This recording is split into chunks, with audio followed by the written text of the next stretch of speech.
Les trois anges nous exhortent à la prière. Nous voici arrivés au 5e jour de nos 10 jours de prière et nous voulons examiner le thème « Une vie d'obéissance et la prière ». Nous avons auprès de lui cette assurance. Si nous demandons quelque chose selon sa volonté, il nous écoute. Et si nous savons qu'il nous écoute, nous savons que nous possédons ce que nous lui avons demandé, nous dit l'évangéliste Jean au chapitre 5, versets 14 et 15 de son évangile. Nous sommes impuissants, mais lui est tout-puissant. Les trois anges nous appellent à une vie d'obéissance.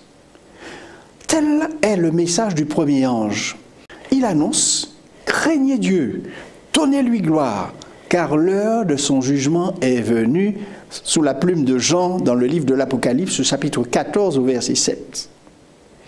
Le Nouveau Testament a été écrit en grec et le mot crainte utilisé dans ce texte peut aussi être traduit par respect, révérence ou honneur.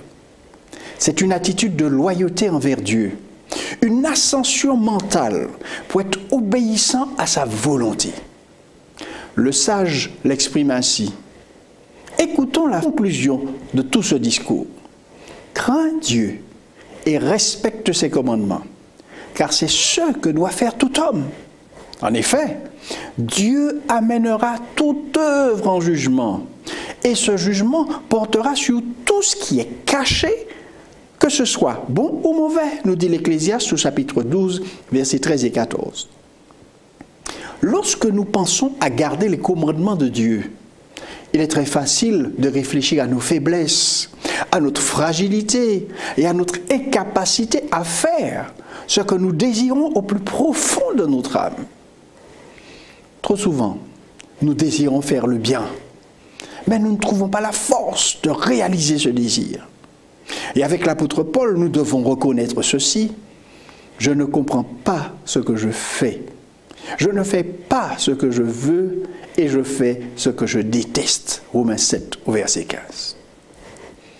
Quelle était la solution de l'apôtre à ce dilemme? À la fin du chapitre, il pose la question suivante. Qui me délivrera de ce corps de mort? Et il répond par cette déclaration d'affirmation positive. Je rends grâce à Dieu par Jésus-Christ notre Seigneur. Romains 7, 24 et 25.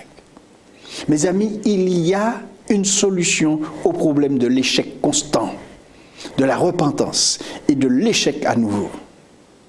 Paul dit que c'est Jésus-Christ notre Seigneur. Nous sommes faibles, mais il est fort. Nous sommes fragiles, mais il est tout-puissant. Ellen White l'exprime clairement dans un article qu'elle a écrit en 1887 dans la revue Signe des Temps.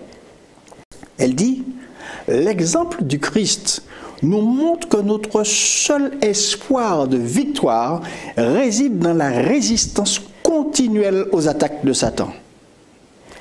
Celui qui a triomphé de l'adversaire des âmes dans le conflit avec la tentation comprend le pouvoir de l'adversaire sur la race humaine et a vaincu en notre nom. En tant que vainqueur, il nous a donné l'avantage de sa victoire afin que dans nos efforts pour résister aux tentations de l'ennemi, nous unissions notre faiblesse à sa force, notre inutilité à ses mérites et soutenus par sa force durable.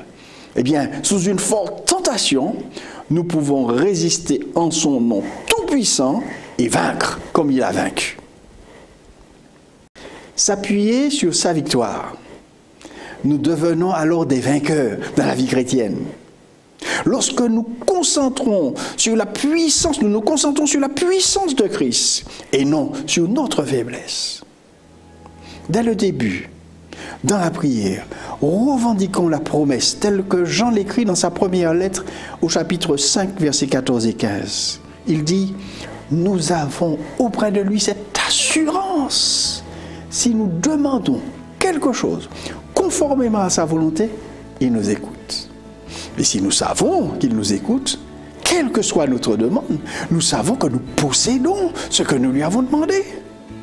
Lorsque nous réclamons cette promesse par la foi, Jésus fera des choses merveilleuses et renforcera nos vies en des vies pieuses, alors que nous nous préparons à son prochain retour. Prions ensemble et tournons-nous vers Dieu.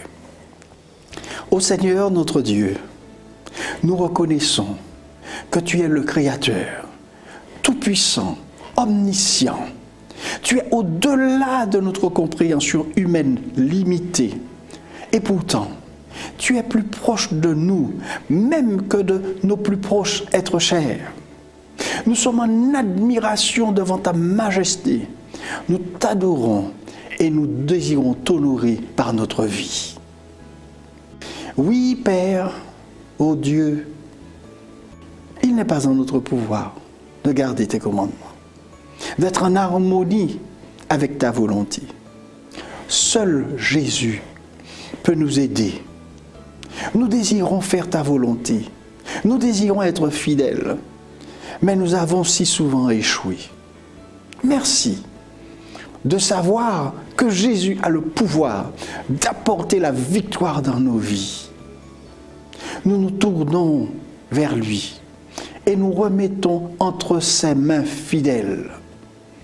Jésus, nous te demandons de vivre ta vie en nous. Oui, Seigneur, parce que tout ce qui est caché, soit bon ou mauvais, tu le connais. Père, nous réalisons que rien ne t'est caché. Tu connais notre cœur. Tu connais nos hauts et nos bas.